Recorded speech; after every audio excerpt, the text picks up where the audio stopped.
So this is how you can remove a power steering pump on a 2009 Buick Lucerne. This is a quick rundown. First thing you want to do is tension pulley to remove the serpentine belt from top. Then you want to remove the coolant reservoir and the stability control arm. This is just a 1 bolt here, and then it's a 1 bolt right here. And this thing just pops right here, and you got 1 hose that hooks to it.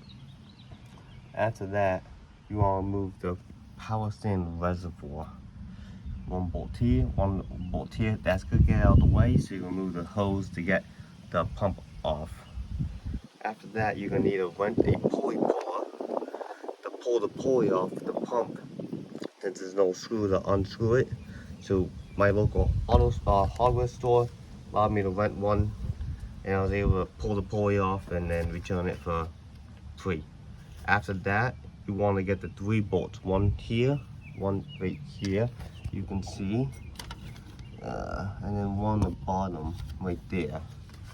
And then the little hose on the bottom, once you get everything on the way, you get a little wrench and you gotta do little half turns, and then you gotta just turn a bunch of little times, and then I'll take the bottom hose off so I don't have to move anything else, and then the power steering pump will come right out. Then to install it, just do everything in reverse order, and then that's what the new pump looks like.